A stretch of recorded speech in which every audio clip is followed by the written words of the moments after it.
அண்டாங்க இந்த இருக்குல்ல அண்டா. இது அண்டாவா? புரியாதவனா இருக்கிய. அண்டாவா அடகு வச்ச ரசீது. அதை ஏன்டா என்கிட்ட கொண்டு வந்த? அடுத்த வருஷம் திருப்பிடுவேன், நீயே வந்து பூசி கொடு.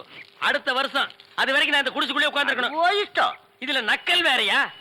அடுத்த வருஷம் நீ எப்படி மூட்டுவ? அறுவடை பண்ணிருவல்ல. ஐயோ, தஞ்சாவூர்ல 5000 ஏக்கருக்கு சொந்தக்கார வெண்ணெய் அறிவுரு அப்படியே அறுத்து தள்ளிட்டாலும் மூட்டு கொடுத்துருவாரு.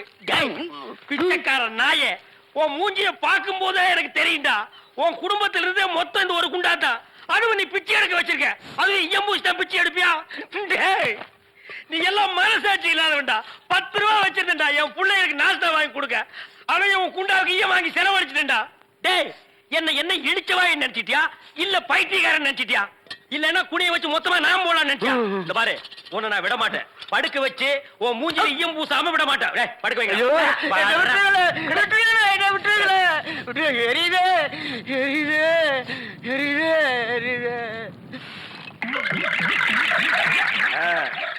காலங்காத்தால எங்களை பழி வாங்குறீல்ல, ரொம்ப அம்சமா இருக்கிற. இப்படியே போ, உன்னை வீட்லயும் சேர்க்க மாட்டாங்க, ஊருக்குள்ளேயும் சேர்க்க மாட்டாங்க. நாய் கண்டா விடவே விடாது. ஓடி போய் சுடுகாட்டுல படுத்துக்க. அடுத்த வருஷம் இதே மாசம் இதே தேதி இதே ஈயத்தை ஒரு சமாதியில வந்து பூசுற. போடா.